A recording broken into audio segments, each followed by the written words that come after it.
여러분 우리 10기명 이제 가늠하지 말라라고 하는 요 배경을 살펴볼 건데요.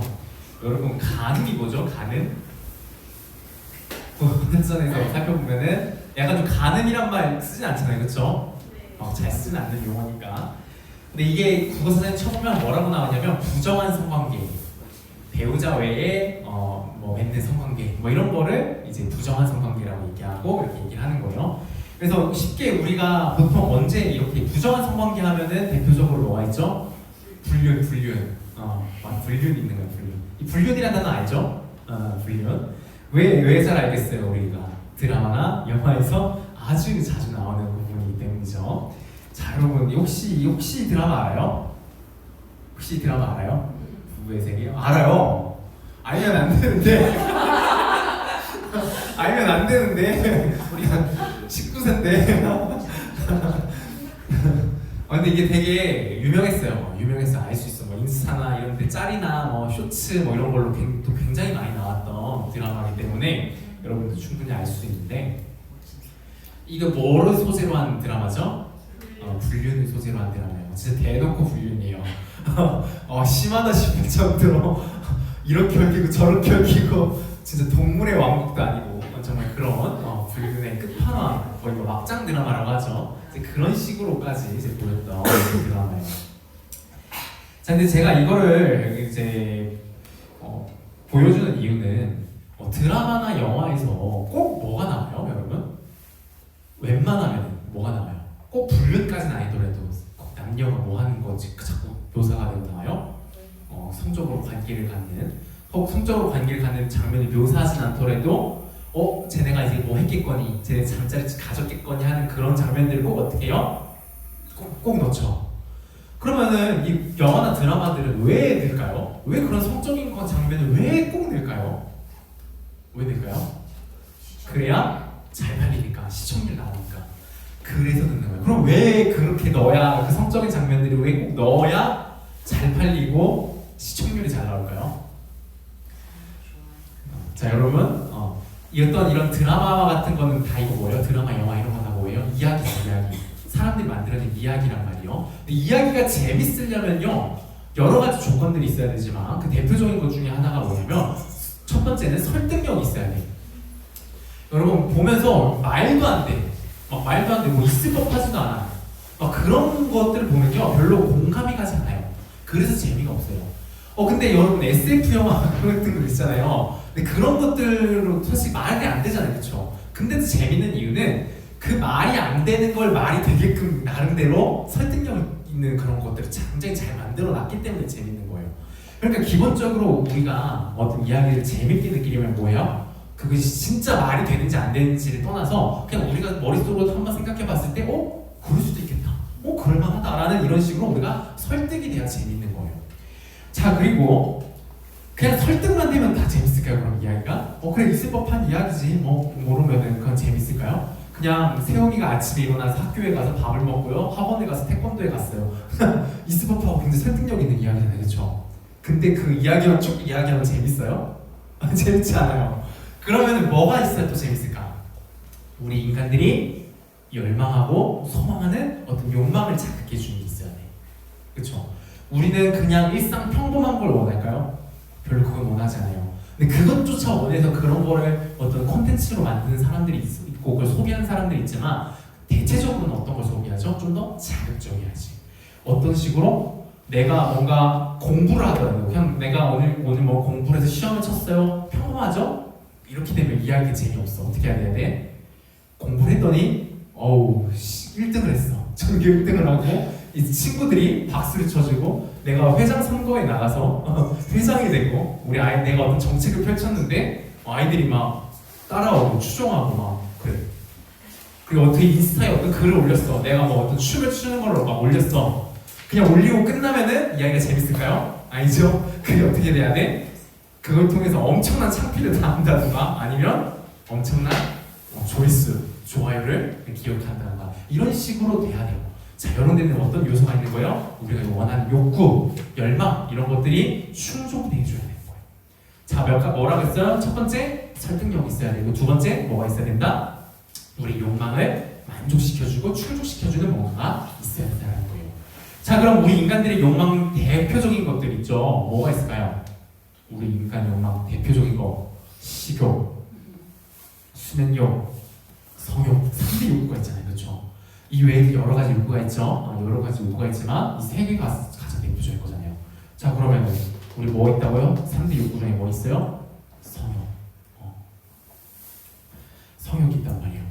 자, 그러면 이거를 이제 이런 이야기들이 어떻게 해주는 거예요? 설득력 있게, 나름대로 설득력 있게 뭘 넣어서 성관계하는 그런 것들을 넣어서 성관계에 들어가는 그 사람들의 이야기를 넣으면서 어떻게 하는 거예요? 우리들의 욕구와 열망들을 만족시켜가면서 그렇게 해서 드라마, 영화를 팔아먹고 있다라는 겁니다. 자, 이게 지금 우리가 살아가는 요 세상인데, 자, 여러분 혼전순결이란 말 들어봤어요? 혼전순결. 결혼 전에는 어떻게 한다? 절대 성관계 하지 않는다. 결혼해서 누구랑만 성관계 한다? 배우자랑만, 내 남편이랑 내 아내랑만 성관계 가질 겁니다 라고 하는 사람들이 혼전순결을 서약하고 혼전순결을 지켰다라고 하는 그런 식으로 표현이 되는 거예요. 자, 혼전순결 이제 지지 비율이라는 게 좀 되게 옛날이에요. 요즘에는 아예 이거 조사도 안 하더라고요. 통계가 없어. 그냥 이제 어쨌든 옛날에 이제 만들어졌던 건데 보면요. 자, 1970년대 혼전순결을 지지하는 비율 몇 %예요? 90%가 넘어. 90%가 넘어요. 자, 80년대 이제 어떻게 돼요? 80%. 90년대 한 68%뭐 정도 되는 것 같고 2000년대 한 55%. 2009년대 가면 어떻게 돼요? 25%. 와, 확 줄었어요. 팍팍팍 줄었어요. 우리나라가 그래도 유교 국가였는데 이게 어느 순간 이렇게까지 떨어졌어요. 자, 그러면은 이런 통계 자료를 보면요, 어떤 걸 알 수 있어요? 그래도 옛날 사람들은 그래도 성적으로 좀 더 실제로 그렇게 했든 안 했든지를 떠나서 그래도 기본적인 관념은 어떤 관념을 가지고 있었어요? 이 성관계라고 하는 것은 부부간에서 가져야 되는 거지 그 외에 가져서는 안 된다라는 생각을 가지고 있었던 거예요. 근데 지금 시간이 갈수록 어떻게 되고 있는 거예요? 그런 생각은 없어지고 어떤 생각을 가지고 있어요? 지금 여러분 머릿속에 있는 그 생각을 가지고 있는 거예요. 어떤 생각이요? 그냥 좋아하고 사귀면 그 사랑의 표현으로서 가질 수 있는 거 아닌가? 그런 생각 가지고 있지 않나요? 그렇게 생각하고 있는 거예요. 요즘 시대에는 다 그렇게 생각을 하고 있다는 거예요. 자, 근데요, 여러분. 그래서 여러분 여러분 진짜 이 어린 친구들 참 발랑 까져서 아주 성적으로 문란하고 아주 문제가 많아요. 제가 지금 이거 얘기하려고 이런 거 가져온 건 아니에요. 제가 저번에도 얘기했지만 여러분, 그럼 옛날 사람들이라고 순수했을까요? 옛날 사람들이라고 성적으로 문란하지 않고 괜찮았을까요? 아니라는 거예요. 자, 여러분 비난하려고, 특히 이 젊은 세대 비난하려고 제가 이 말하는 거 아니고요. 자, 여러분 몇 가지만 예를 들어볼게요.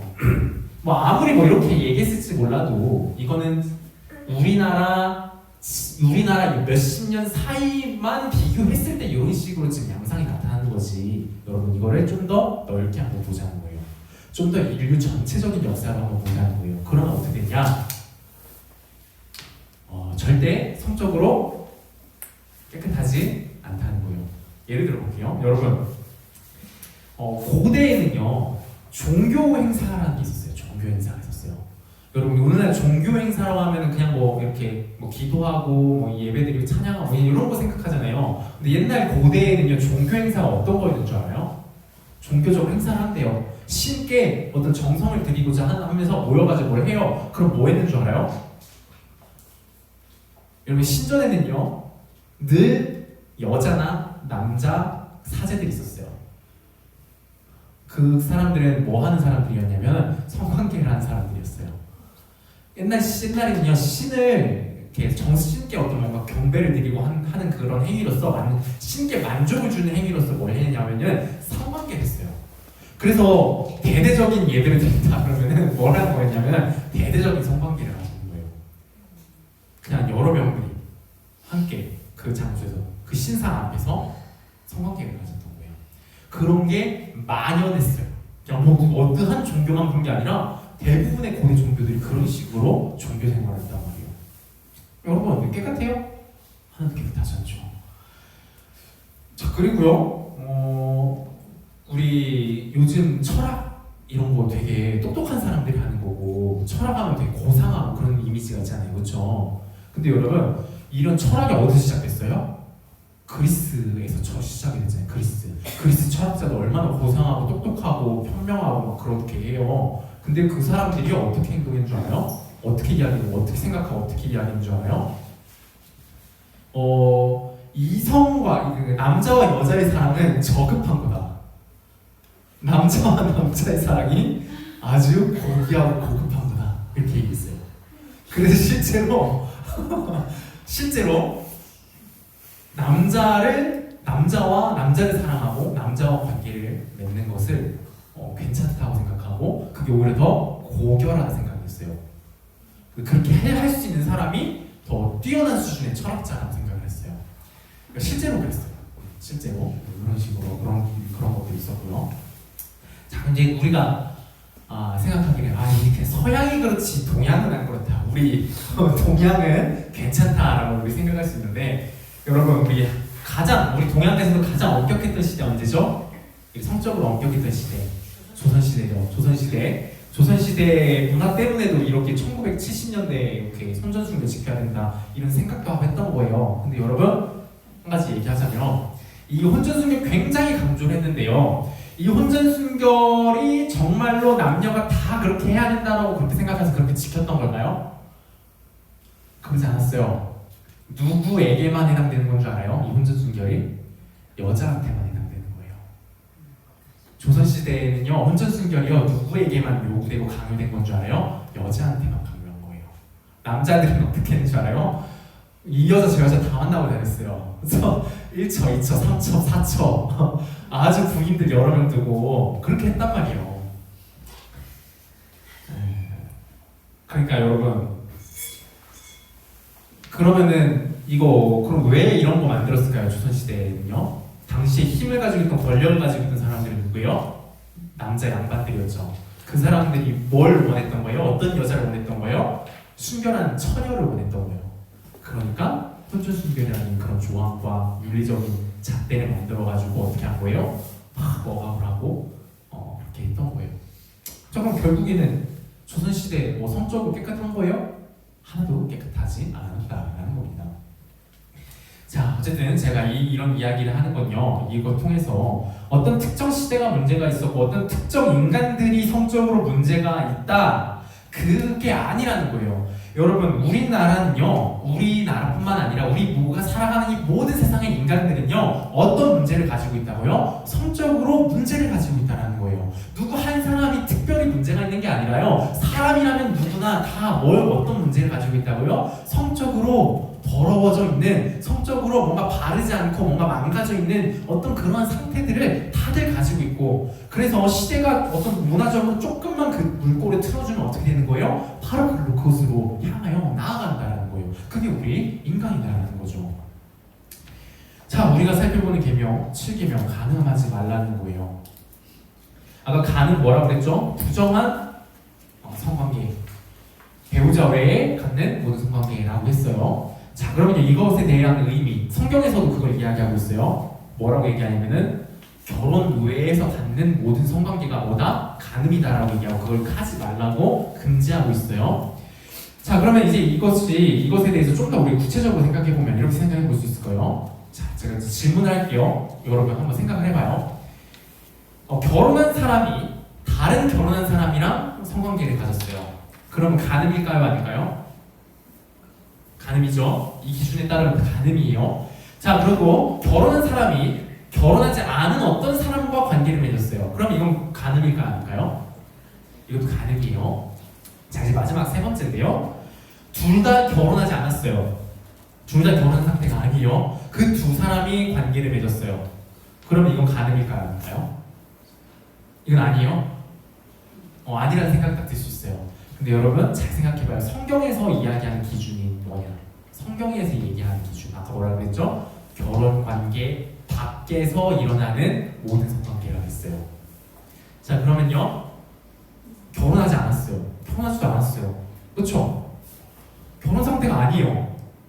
그럼 관계를 가졌어요. 그럼 이 성관계는 뭐예요? 결혼 안에 있는 성관계예요? 아니면 결혼 밖에 있는 성관계예요?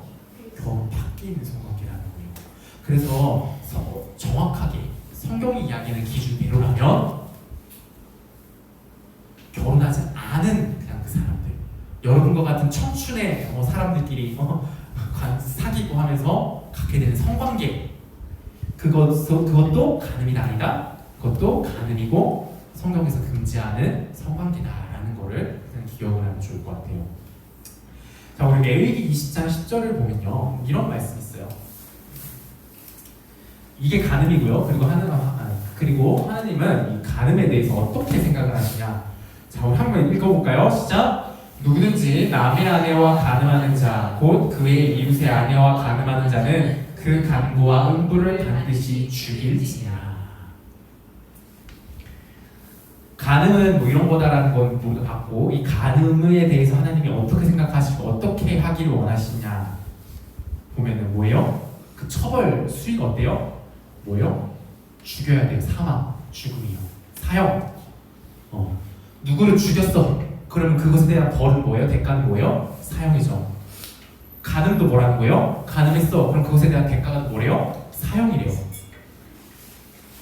근데 여러분, 우리가 십계명의 여러 계명들을 보았지만 뭐 도둑질하거나 뭔가 누구에게 상해를 입히거나 하는 이제 그런 것들도 다 잘못된 것이고 그에 대한 대가를 치러야 되잖아요. 근데 사실 엄밀히 말하면은 하나님께 저지른 그런 모든 죄들은요 다 죽어야 마땅한 죄인 거예요. 그렇죠?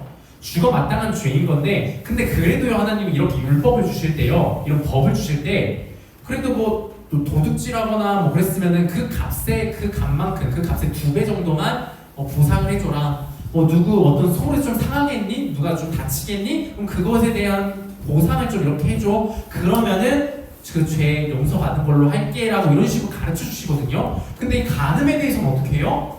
반드시 죽일지니라 이렇게 규정을 해버리셨어요. 아예. 왜 그럴까요? 왜 이렇게까지 하실까? 여러분, 법에 있어서 어떤 그 법의 판결에 따라 처벌 수위가 높아지면 높아질수록 어떻게 되는 거예요? 그 법이 어떻다는 거예요? 중요하다는 이야기죠. 지금 이것도 그런 거예요. 간음 문제, 이런 성적인 문제, 이 문제는 하나님 앞에 있어서 어떻다는 거예요? 굉장히 중요한 주제다라는 거예요. 그러면 하나님은 왜 이 간음에 이렇게까지 무게를 두고 계신 걸까요? 그 이유는요, 여러분, 간음이요 바로 결혼 관계와 직결되어 있는 것이기 때문이고요. 그럼 결혼은요 왜 중요하냐? 결혼이요 하나님과 하나 되는 걸 상징하는 거예요. 그냥 그 두 사람이 같이 사는 거다 그것만 나타내는 게 아니라요, 하나님과 하나 되는 것, 그것을 나타내는 것이 결혼 관계이기 때문이에요. 여러분, 우리가 예전에 이런 얘기했었는데, 우리 사람이 누구의 형상으로 창조됐다 그랬죠? 하나님의 형상으로 창조됐다 그랬잖아요. 근데 그 하나님의 형상으로 창조된 게 그냥 어떤 하나님의 어떤 얼굴과 뭐 그런 걸 닮았느냐, 뭐 손을 닮았냐, 뭐 이런 거를 의미한다기보다는 뭘 의미한다 그랬어요? 하나님이 그냥 딱 한 분만 계시나요? 아니죠? 성부, 성자, 성령, 세 분 하나님이 계시잖아요. 그렇죠? 하나님이 세 분이신데 이 세 분 하나님이 어떻게 계셔요? 완전히 한 몸으로서 완전 진짜 한 사람인 것처럼, 한 존재인 것처럼 하나 되어 계시단 말이에요. 그렇죠? 하나님도 혼자 계시지 않아요. 하나님도 누구와 함께 교류하고 교제하면서 지낸단 말이에요. 우리 사람도 뭘 닮았다 그랬어요? 그걸 닮았다고. 그래서 우리 사람은 혼자 있으면, 진짜 혼자 있으면 어떻게 된다 그랬어요? 미쳐 돌아가. 미쳐요. 여러분, 혼자 있어도 저 혼자 있어도 괜찮은데요? 라고 생각이 들 수 있지만, 그 혼자 있어도 괜찮은 이유는 뭐라 그랬어요? 휴대폰 있으니까. 휴대폰과 함께라면, 스마트폰과 함께 혼자라면은 괜찮죠. 왜요? 스마트폰을 통해서 어떤 다른 사람들과 소통하고 교류하며 연결되어 있으니까. 그러니까 스마트폰과 나랑 있으면 그건 괜찮아. 근데 스마트폰도 없다고 해봐요. 완전히 홀로 고립되었다고 해봐요. 그 어떤 교류와 교제도 할 수 없다고 생각을 해봐요. 여러분, 괜찮을 수 있을까요? 미쳐 돌아가요. 왜 그러냐는 거예요. 왜 혼자 못 있냐는 거예요. 우리 인간이. 그렇게 지어졌습니다. 하나님처럼 세 분 하나님이 함께 그렇게 있는 것처럼 우리도 누군가와 함께 있도록 만들어진 존재니까요. 그래서 여러분 우리가요 누군가와 관계를 맺잖아요. 누군가와 긴밀하게 교류하고 교제하잖아요. 그럼 그건요 그냥 단순히 그 사람과 나와만의 교제가 아니라 뭘 나타내는 거냐면 우리는 하나님을 닮은 자, 하나님도 이렇게 누군가와 교제하고 교류하시듯이 우리 그렇게 그것을 닮아서 만들어졌듯이 우리도 누군가와 교제하고 교류한다. 나는 하나님을 닮은 자다라는 것을 드러내고 보여주는 거예요. 근데 여러분 그런 관계가 다르게 하나님과의 관계를 나타내는 건데 그 관계, 우리가 여러 인간 관계들을 맺는데 그 관계들 중에 가장 가깝고 긴밀하고 밀접한 관계가 있어요. 가장 서로가 하나가 되는 관계가 있어요. 자, 우리가 친구만 하더라도 그 친구랑 취향이 맞아, 생각이 맞아. 그러면은 축구 같이 좋아해, 너 축구? 하면은 같이 제가 축구도 하고 같이 게임도 하고 게임하는 거 똑같아. 그러면 어떻게 돼요? 학교 끝나고 같이 공부하고 학교 끝나고 같이 축구하고 학교 끝나고 같이 PC방 가고 그 모습들이 다 하나하나 똑같이 하나하나 동행하면서 하게 된단 말이에요. 그럼 마치 뭐 같아요? 한 몸같이 보이는 거예요. 한 몸처럼 되는 거란 말이에요. 실제로 그런 일들이 일어나는 거란 말이에요. 근데 여러분 그런 친구만 해도 그렇게 가까워지만 한 몸처럼 보이는데 부부관계라면 뭐냐는 거예요. 부부관계. 여러분 우리가 맺어내는 이 관계 가운데서 서로가 정말 가장 가까워지는 순간은 어느 때냐면 어떤 관계냐면요 부부관계가 가장 가까운 관계예요. 그렇기 때문에 가장 많이 싸우기도 해요. 왜냐면 너무 가까이 붙어있으니까 너무 가까이 붙어있어서 싸우게 되는 거예요. 친구도 아무리 친해도 너무 가까이 붙는 순간 그 친구랑 같이 사는 순간 어떻게 되는 줄 알아요? 엄청 싸워요. 지금은 여러분 그런 일은 없겠지만 대학교 가면요 가끔 자기 친한 친구랑 같이 자취하는 경우가 있어요. 같이 사는 거죠. 런던 이런 데서. 근데 그렇게 하고 나가자 그렇게 친했던 그 친구가 어떻게 되냐면요 파탄이 나서 서로 절교를 하게 되는 경우들도 굉장히 많이 있는데요. 네, 여러분 얘기가 조금 샜는데 정말 가까운 관계, 우리가 정말 가까워지고 하나가 될 수 있는 관계, 그게 뭐다? 부부관계고요. 그렇기 때문에 부부관계야말로 뭐를 나타내 주는 거예요? 세 분 하나님이 하나 되어 있는 그 세 분 하나님이 그렇게나 하나 되어 계시다라는 것을 나타낼 수 있는 가장 좋은, 가장 분명히 낼 수 있는 그런 관계가 바로 부부관계라는 거예요. 그래서 하나님이 부부관계를요 아주 중요시 여기고 계시고요. 그리고 애초에 하나님이 처음 우리 사람을 창조할 때 주셨던 부부관계는요 자신의 그것을 나타내도록 그렇게 설계하고 창조하신 것이 하나님의 의도의 뜻이라는 거예요. 그래서 부부관계는 그렇다라는 거예요. 자, 이게 부부관계인데요. 이 부부관계 외에서 내가 부부관계를 맺고 있는 어떤 사람이 있는데 근데 내가 다른 어떤 누군가와 관계를 맺는다? 그렇게 되는 순간 어떻게 되는 거예요? 자, 여러분 그리고 성관계가 있잖아요. 성관계가요 그냥 쾌락만을 느끼는 어떤 그냥 그런 수단, 어떤 도구가 아니라요 그게 뭘 나타내는 거예요? 솔직히 좀 여러분 다 할 거 다 알잖아요. 적나라하게 얘기해 볼게요. 성관계 할 때 어떤 게 일어나요? 그 두 몸이 어떻게 돼요? 하나로 합쳐지죠. 실제로 하나로 합쳐지잖아요. 그렇죠? 그걸 하는 얘기예요. 왜 그렇게 해야 그런 식으로 성관계를 하는 것을 통해서 결국 어떤 메시지가 가장 강력하게 드러날 수 있는 거예요? 결국에는 그 두 사람이 어떻게 됐다는 거예요? 하나가 됐다는 거죠. 한 몸이 되었다는 거. 여러분 성관계는 그걸 나타내는 거예요. 그 메시지를 보여주는 거고 실제로 그 두 사람의 영혼도 그러한 식으로 얽혀 들어가는 거예요. 근데 이거를 내 남편, 내 아내가 아닌 사람과 하는 순간 어떻게 되는 거예요? 나는 내 아내가 아니라 내 남편이 아니라 그 사람과 나는 하나가 되겠다 라고 하는 것이고 결국 자연스럽게 어떻게 되는 거예요? 기존의 나의 관계는 어떻게 하는 거예요? 끊어내버리는 거예요. 여러분 이 메시지가 자연스럽게 나타난다는 거예요. 그러면요 여러분 세 분 하나님이 하나 되신 것이 깨어질 일이 있나요? 절대 깨어질 일이 없어요. 근데요 그 그 세 분 하나님의 하나됨을 나타내는 게 부부관계인데요. 그 부부관계를 이런 식으로 깨어내고 끊어내면은 파괴시켜버리면은 그건 뭘 나타내는 것과 똑같은 거예요? 하나님의 관계가 깨어진 것을 나타내는 것과 똑같은 거예요. 하나님의 이 끈끈한 이것들을 파괴하고 박살내고 그렇게 하는 거죠. 여러분, 그렇기 때문에 하나님이 가늠하지 말라고 이야기하시는 거고, 그렇기 때문에 하나님이 절대 어기지 말라고 이야기하시는 그런 거예요. 이렇게까지 중요하게 이야기하시는 거예요.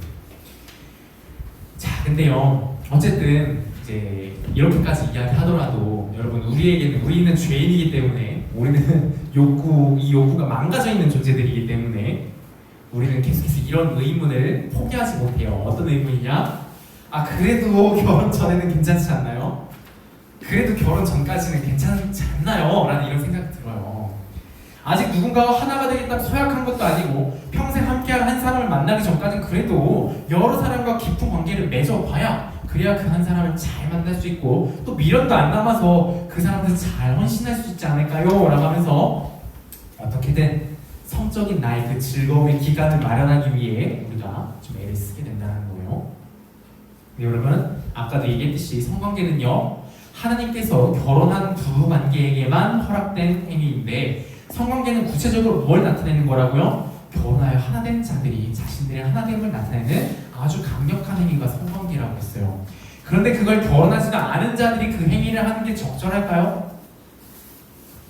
그리고 성관계는요, 자기들이 하나라는 걸 나타내는 행위뿐만 아니라 하나님이 주신 선물로서 하나님이 영적으로 행하신 신비가 있는 행위예요. 여러분, 실제로 육신뿐만 아니라요, 마음과 영혼까지 하나가 되는 어떤 그런 게 일어나요. 여러분, 그냥 어떤 메시지만 나타내는 게 아니라요, 실제로 우리는 영혼에 있는 존재들이요, 그 영혼까지도 얽혀 들어가는 게 그 행위를 통해서 일어난다고요. 근데 여러분, 이걸요, 결혼하지 않은 자들이 행하게 되면 어떻게 될까요? 그 사람들이 결혼 전에 그렇게 하다가 실제로 결혼까지도 하고 그러면 너무 좋겠지만, 여러분, 실제로 어때요? 현실적으로 실제로 결혼을 하나요? 안 하죠. 다 깨어지죠. 그래서 이거는 우리가 결혼 전에 하는 이 모든 것들은요, 결국 이것조차 내가 나중에 맞이하게 될 남편과 아내에게 뭘 하는 것이라고 이야기하냐면 가늠하는 것이라고 이야기해요. 침상을 더럽히는 일이라고 얘기해요.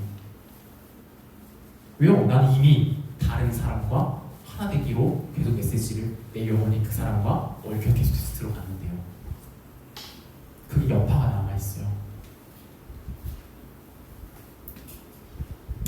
그리고 여러분, 이 결혼하지 않은 자들이 이 성관계를 행하다 보면요, 정말 서로가 서로에게 하나된 자로서 정말 자신의 몸처럼 서로를 아껴주고 사랑하면서 자신의 몸에 대한 책무와 의무를 다하는 그런 마음으로 이런 성관계를 맺을까요? 또 거의 그렇게 안 하죠.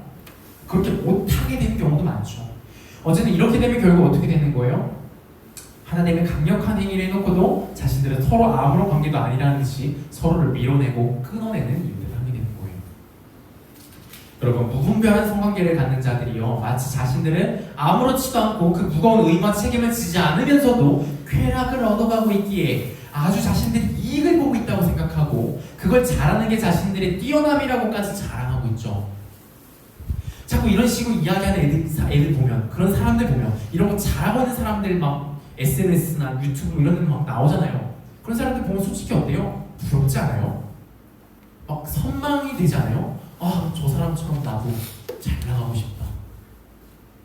근데 여러분, 진짜 그 사람들이 보여준 것처럼 그 사람들은 정말 즐겁고 만족스럽고 정말 행복할까요? 그런다고? 그런 삶을 살아서 그 사람들 정말 만족스럽고 행복할까요? 여러분, 그렇지 않아요. 그 사람들이 그렇게 관계를 맺고 또 다른 관계를 맺고 맺을 때마다요, 그들의 영혼과 마음은요, 계속해서 누군가와 붙었다 떨어졌다를 반복하고 있어요. 그리고 그 과정에서 그들의 영혼에는요, 반드시 뭔가가 뜯어져 나가고 부서지고 상처가 나요. 그걸 서로에게 좋다고 하고 있고 자기는 잘 나가는 인생, 괜찮은 인생 살고 있다고 뻗대고 있는 건데요. 여러분, 한번 생각해봐요. 강력분대로 여러분 손가락 2개를 이렇게 붙여봐요. 붙였어요? 강력분대로 붙였어요. 떼요. 강제로 떼. 그럼 어떻게 돼요? 손에 상처가 나죠.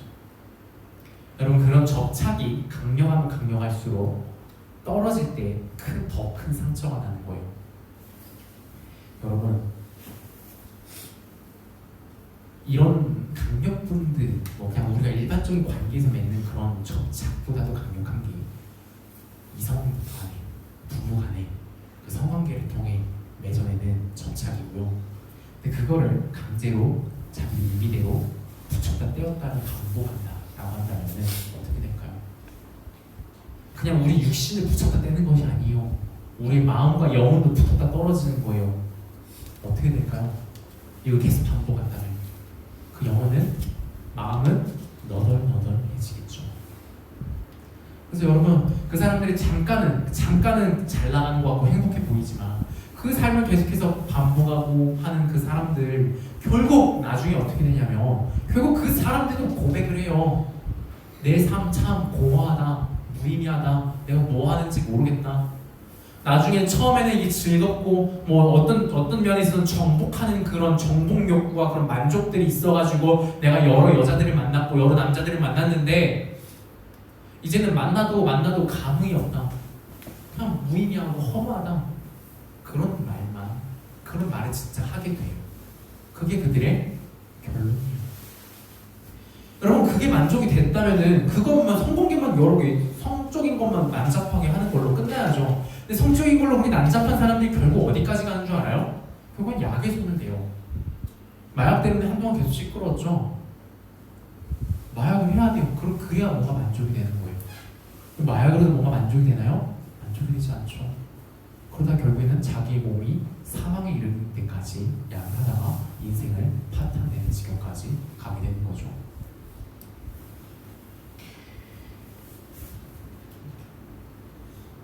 여러분,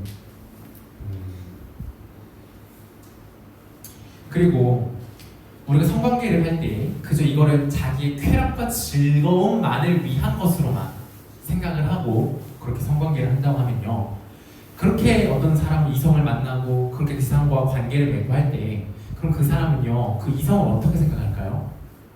하나의 인격체로 생각할까요? 뭔가 존중받아야 되고 소중히 여겨져야 되고 귀하게 여겨야 되는 존재로 생각할까요? 아니죠.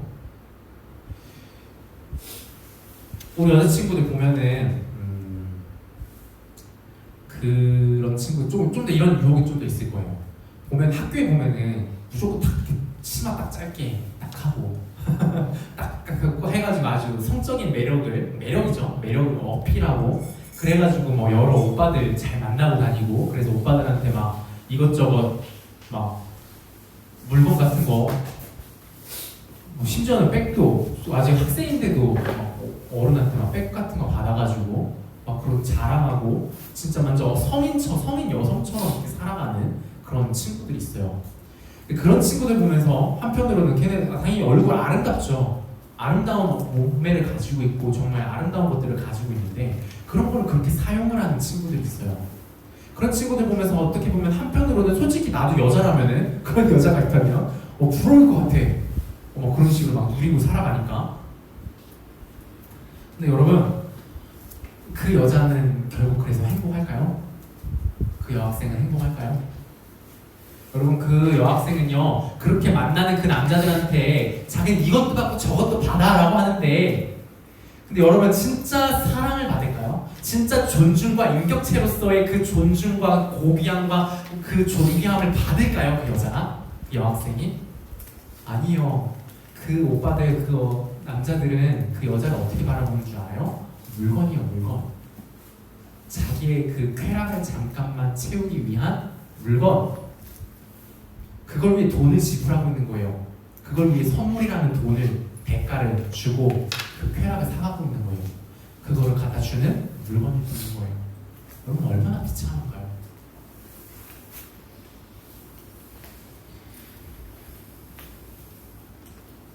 다시 그래도 한번 우리가 또 생각해 볼 수 있는 거는, 여러분, 그런 생각을 할 수 있겠죠. 그래도 서로가 그렇게 합의하는 거면, 서로가 그걸 중요시 여기지 않고 서로가 그냥 합의를 하는 거면은 그럼 또 괜찮지 않나요?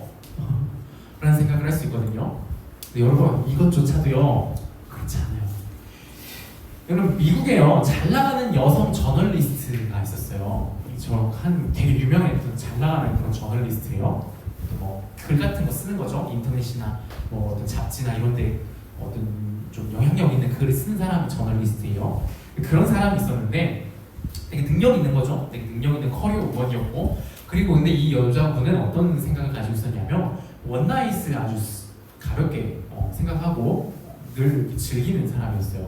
뭐 관계 맺는 거 가볍게 언제든 할 수 있지 그런 생각을 가지고 있던 분이었는데, 그래서 어느 날에는 평소처럼 어떤 남자를 이제 만나게 됐대요. 그래서 그 사람과 이제 관계를 갖는데 근데 이 사람이 일반 남자들과 같이 좀 너무 다르더래요. 보통 일반 남자들 같았으면은 그냥 뭐 이렇게 딱 하자마자 바로 어떤 그런 관계를 가지려고 막 하는데 이 남자는 되게 신사적이었대. 다 이렇게 하나하나 다 물어보고 어떤 행동을 하기 전에 이 매너 딱 엄청 좋아. 탁 해주고, 그리고 손을 잡아도 될까요? 뭐 해도 될까요? 그래서 뭐 이런 식으로 되게 막 그러더래요. 그러니까 이 여자가 그런 남자의 그런 행동 하나하나를 보면서 뭘 느꼈냐면 되게 나를 존중해 주는구나, 나를 되게 소중하게 여겨주는구나 라는 마음이 들어서 되게 행복했고 되게 만족스러웠대요. 그래서 그 남자가 그렇게 하룻밤 첫날 밤을 또 갖고 이제 그렇게 됐는데 그게 너무 좋았잖아요. 좋아가지고 이 남자한테 연락을 했어요. 더 만나고 싶어서, 이 남자와 관계를 더 이어나가고 싶어서. 그런데 어떻게 됐을까요? 어떻게 됐을까요? 연락되었을까요? 안 됐을까요? 연락이 안 되었다 그래요. 그리고요, 더 여기서 중요한 점이 이거예요. 이 여자가 그 연락되지 않는 순간, 차단당한 그 순간에 뭐가 차올랐냐면 분노가 차올랐다는 거예요. 아주 모욕감과 분노가 아주 차올랐대요. 여러분, 근데요, 이거 당연한, 이런 분노 차오르는 건 당연한 거긴 한데, 근데 여러분, 이 여자가 말하던 대로 하면 뭐 어때야 돼요? 분노가 올라오면 돼요? 안 돼요? 안 돼요. 뭐라 그랬어요? 이건 그냥 원나잇이잖아요. 원나잇 왜 하는 거예요? 서로 쾌락만 즐기고 깨끗하게 헤어지자고 그래서 원나잇을 애초에 그렇게 생각하고 만난 거잖아요. 근데 왜 화가 날까요? 왜 분노가 차오를까요? 여러분, 아무리 사람이 가볍게 생각을 하고 아무리 나는 아무렇지 않다 가볍게 생각하고 다가가서 어떤 이성을 만난다 하더라도요, 여러분 늘 그 이성 간에 만날 때는요 어떤 게 생기냐면은 어느 한쪽이 더 중요시 여기는 게 생겨요. 아무리 가볍게, 서로 가볍게 그냥 우리 진지하게 하지 말자 하더라도요, 만나는 그 순간 어느 한쪽은 그것을 더 중요시 여기고 어느 한쪽은 더 마음을 더 두게 되어 있어요. 그러면 그 마음을 더 둔 쪽이 그렇지 않은 쪽이 어떻게 되는 거예요? 상처를 받게 되는 거예요. 우리는 늘 이럴 수밖에 없어요. 인간관계는 어떻게 똑같이 50대 50으로 마음을 가질 수 있어요? 사람은 그렇게 못해요. 우리 컴퓨터가 아니에요. 반드시 어느 한쪽이 더 많은 마음을 갖고 더 많은 중요성을 둬요. 그럴 수밖에 없어요. 그러면 아무리 가볍게 이런 식으로 만난다 하더라도 그걸 계속 반복하다 보면 어떻게 되는 거예요? 계속 상처받는 거예요. 내가 마음을 더 두는 순간. 여러분, 이런 식으로 계속해서 상처가 나는데 정말로 이게 좋을까요? 이런 식으로 가볍게 서로 만나고 헤어지고 만나고 헤어지고 만나고 헤어지는 게 정말 즐거운 생활일까요? 정말 우리에게 행복을 가져다 줄 수 있는 삶일까요? 절대 그렇지 않다는 거예요. 여러분, 가늠하지 말라고 우리 하나님이 말씀해 주시는 이 계명 주시는 건요, 우리 괴롭히려고 주시는 거 아니에요. 여기서도 결국 다시 드러나죠. 우리 실제 현실을, 실제 우리 흘러가는 이 상황을 이렇게 면밀히 보면 결국 뭐예요? 이렇게 하면 누가 불행한 거예요? 결국에는 우리가 불행한 거예요. 우리가 상처받고 우리가 진짜 망가져가는 거예요. 우리가. 그러니까 그렇게 하지 말라고. 그렇게 하면 너네 망가진다고. 그렇게 하지 말라고 우리 하나님이 뭘 주신 거예요? 가늠하지 말라 라는 계명을 주고 계시다는 거예요. 여러분, 우리 사람은요 하나님의 형상으로서 물건이 아니라 귀하고 소중한 하나님의 형상이에요. 이용당하는 게 아니라 사랑받고 사랑해야 되는 존재예요. 그렇게 창조된 존재예요. 근데요, 이용하고 이용받는 건요 그저 상처내고 상처받는, 스스로를 파괴하는 행위인 거예요. 아까 얘기했듯이 그 중에서 성관계는요 마음과 영혼이 긴밀히 접촉해 계속해서 정말 서로를 깊이 얽어매는 행위인데요. 근데 그걸 이용하는 것으로 사용한다면요, 이것만큼 사람의 마음과 영혼을 상처내고 피폐하게 하는 것도 없는 거예요. 여러분 기억해야 돼요. 그 한 사람 한 사람은요 모두 하나님의 형상이라는 거예요. 여러분이 한 사람을 이용한다면요, 여러분 단순히 그 사람을 이용한 것에 그치는 것이 아니라 여러분은 하나님을 이용한 것이다 라는 것까지요. 자, 우리 마지막으로 질문 한 가지만 더 살펴보고 말씀을 맺을게요. 자, 그럼 여러분 이제 그동안에는 직접적인 성관계를 이제 얘기했는데, 직접적인 성관계는 솔직히 여러분들이 아직 경험이 없는 친구들도 많이 있을 수 있기 때문에 별로 와닿지 않았을 수 있을 거예요. 근데 여러분 이거예요. 음란물 보거나 상상하는 건 어떨까요? 그런 걸 통한 자위행위는 괜찮지 않나요? 라는 질문이요. 여러분 어떻게 생각해요? 어떻게 하고 있나요?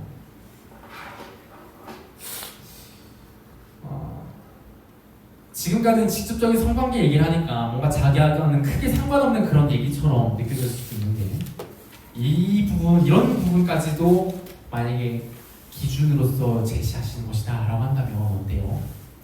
좀 자기 얘기 아닌가요? 여러분 이런 부분에 있어서는 좀 떳떳할 수는 없는 그런 부분이에요. 여러분 예수님께서 이렇게 얘기하고 계세요. 마태복음 5장 27에서 28절인데요. 함께 읽어볼까요? 시작! 또 가늠하지 말라 하였다는 것을 너희가 들었으나 나는 너희에게 이르노니 의욕을 품고 여자를 보는 자마다 마음에 이미 가늠하였느니라. 여자가 되어 있지만 뭐 되는 거예요? 남자 되는 거예요. 마음으로 생각으로 의욕을 품는 자를 뭐한 것이래요? 가늠한 것이래요. 그러면 당연히 상상하고 음란물을 보는 것, 성인 동영상을 보는 것도, 조금 더 나아간다면 드라마나 영화나 여러 매체를 통해 우리의 마음과 생각에 음욕이 들어오게 하는 그런 것들도 다 어떤 거예요? 가늠한 것이다 라는 거예요. 그리고 여러분 우리 이거 보는 게 뭐가 그렇게 문제인가 라는 생각이 들 수 있지만, 여러분 실질적으로 이런 과학계에서 뇌 과학을 연구한 사람들이요, 이런 음란물을 볼 때 우리 뇌의 상태가 어떻게 되는지, 그리고 실제로 성관계를 맺을 때 뇌의 상태가 어떻게 되는지 그 뇌파를 다 구별을 해서 연구를 한 게 있어요. 근데 그걸 보면 어떠냐면은, 그런 실제로 어떤 상상을 하거나 실제로 어떤 영상을 보면서 그런 걸 할 때에 뭐가 똑같냐면 실제 성관계를 맺을 때의 뇌 상태가 똑같대요. 거의 유사하다라고 해요. 그러니까 뭐예요? 우리 육체적으로도 우리 육신적으로도 그렇게 하면 어떤 거예요? 실제로 그런 관계를 맺고 있는 상태와 같다라는 거죠. 여러분 우리 예수님 뭐래요? 마음으로 품는 것마다 이 유명의 죄를 범하는 것과 같다라고 얘기하고 계시고요.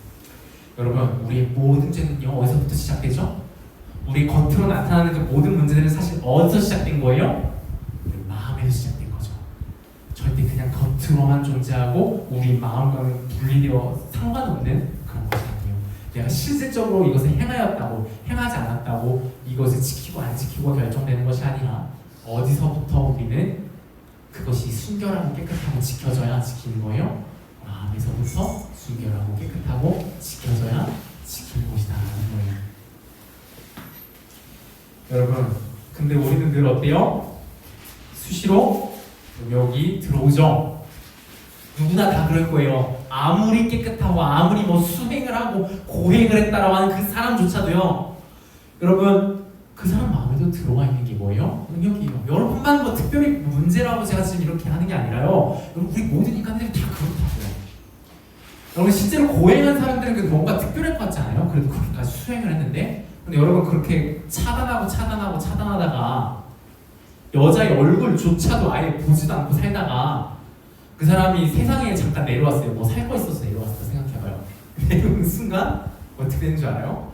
바로 그냥 여성의 실루엣만 보여도 그냥 확 하면서 이게 막 올라와요.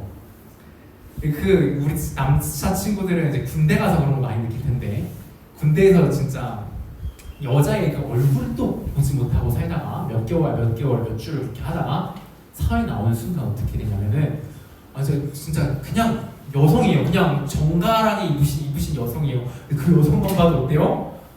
막 음욕이 물듯이 올라오고 한다는 거예요. 여러분, 우리는 그냥 차단하는 게 답은 아니에요.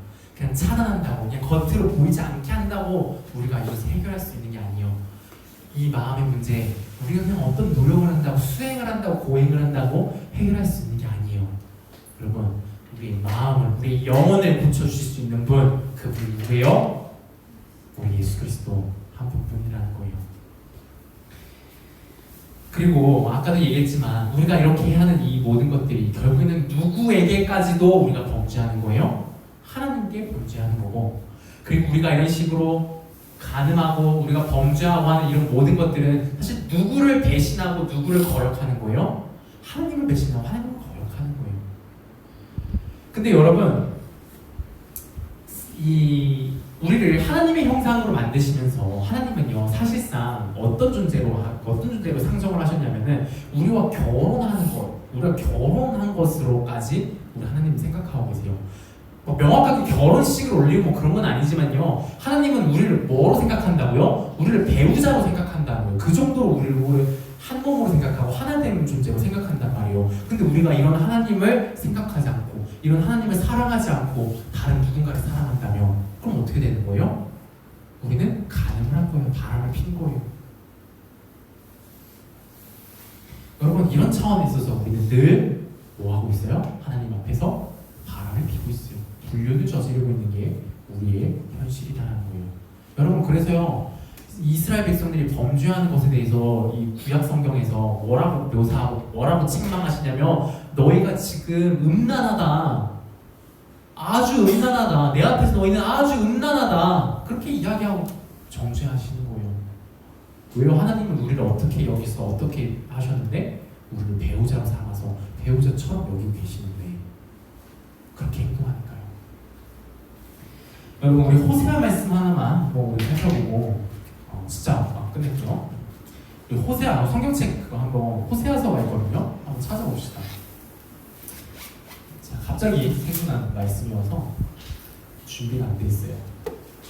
호세아는 어디냐면요, 구약성경 1258페이지에 호세아, 호라고 돼 있어요. 호요람이라고 돼 있는 스티커를 열면 나오는데요. 호세아서 3장 1절에서 3절이. 여러분, 이 호세아라고 하는 선지자가 하나님께 말씀을 받아가지고 하나님 말씀을 전하는 그 일들이 기록되어 있는 게 호세아서거든요. 근데 이 호세아한테는요, 아내가 있었어요.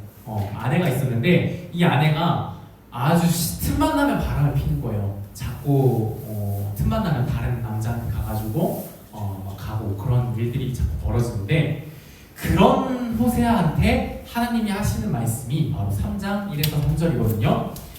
우리 1절에서 3절 함께 읽어볼게요. 시작. 여호와께서 내게 이르시되 이스라엘 자손이 다른 신을 섬기고 건포도 과자를 즐길지라도 여호와가 그들을 사랑하나니 너는 또 가서 타인의 사랑을 받아 음녀가 된 그 여자를 사랑하라 하시기로, 내가 은 15개와 보리 한 오멜 반으로 나를 위하여 그를 사고 그에게 이르기를 너는 많은 날 동안 나와 함께 지내고 음행하지 말며 다른 남자를 따르지 말라, 나도 내게 그리하리라 하였노라. 여러분, 바람을 폈어요. 아내가 딴 남자 좋다고 나갔어요. 그 남자랑 막 관계 맺고 곤란하게 아주 그 짓거리를 다 하고 앉아있는 거예요. 근데 그런 아내에게 지금 어떻게 하라고 지금 하나님이 호세아한테 얘기하고 있는 거예요? 가서 사랑해라. 그리고 그 여자가, 그 남자가 자기 좋게 자기한테 막 했겠죠? 난 널 엄청 사랑해, 너에게 엄청 좋아해줄 거야 라고 했는데, 막상 이 여자 그 여자한테 가니까 이 남자가 어떻게 했는 줄 알아요? 노예로 부려먹은 거예요. 노예로 삼아버린 거예요. 그러니까 이 여자가 마음대로 자기가 어딜 갈 수 있을까요? 다시 돌아올 수 있을까요? 아니, 돌아갈 수 없어요. 아주 비참한 처지에 처한 거죠. 근데 그런 여자를 어떻게 하래요? 하나님이 가서 사랑해줘. 가서 네가 값을 치르고 데려와라. 그리고 다시 사랑해라. 그런 이야기를 하고 계신 거예요. 여러분, 이 스토리가요, 그냥 호세아에게 하나님이 너무하시구나라는 이제 그렇게 보일 수 있지만 여러분 너무하죠. 너무하죠. 호세아 입장에서 너무하죠. 말도 안 되는 일이죠. 그렇죠? 근데요, 이 말도 안 되는 일을 우리 하나님이 시킨 한 사람이 계셔요. 우리 예수님이요. 여러분, 우리가 이 응녀 아닌가요? 데려와도 다시 다른 놈이 좋다고, 하나님 말고 다른 게 더 좋다고 매일 다른 곳으로, 그 다른 것들로 향하여 나아가서 의행을 저지르는 게 우리들이죠. 아주 음란해요, 하나님 앞에서. 근데요, 그런 우리에게 누구를 보내주셔요? 하나님의 아들 예수님을 보내주시고, 그 예수님을 통해서 뭘 해요? 우리에 대한 값을 치르하죠. 그 값을 치르시다가 뭐까지 치르세요? 자기 생명까지도 값으로 치러가시면서까지 어떻게 해요? 우리를 데려오세요. 그리고 우리를 사랑해주세요. 그게 누구라고요? 우리 예수님이라고요. 여러분, 우리가 하나님 앞에서 온전히 설 수 있는 길이 그래서 예수님밖에 없고요. 우리가 그 누구에게도 온전한 사랑을 받지 못하고 늘 어디 가면 누구는 나를 좋게 해주겠지 해서 가고 그러면은 이용당하고 버려지고 상처받고 물건처럼 서로를 이용하고 상처 주고 그런 관계만 속에서 늘 그렇게 고생하고 불행하게 살다가, 그런 우리가 진짜 나를 소중히 여기고 진짜 나를 하나님의 형상으로 소중히 여기고 아껴주고 위해주고 정말 나를 끝까지 사랑해주는 그 사람, 누구에게 나오는 거예요? 예수님밖에는 그 사랑이 나오지 않는 거예요. 여러분, 이게 우리 예수님이에요. 예수님께 나오시고 예수님과 진짜 깊은 그 사랑의 교제를 나누는 저와 여러분 되었으면 좋겠습니다. 하나님 아버지 은혜를 감사합니다. 오늘도 우리에게 하나님의 너무도 귀하신 이 말씀을 주시고, 이 말씀이 진실로 우리에게 심겨지며 하나님이 나타나시고 역사하는 우리 인생들이 되기를 소망합니다. 하나님, 참으로 우리는 음녀요, 가늠한 자요, 반역한 자입니다. 마땅히 죽어야 하며 하나님의 그 진노와 심판에 쓸려 사라져버려야 마땅한 존재입니다.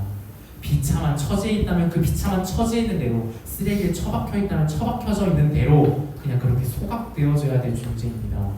그런데요, 이런 우리를 위해서 하나님은 자신의 가장 사랑하신 아들을 보내주셨습니다.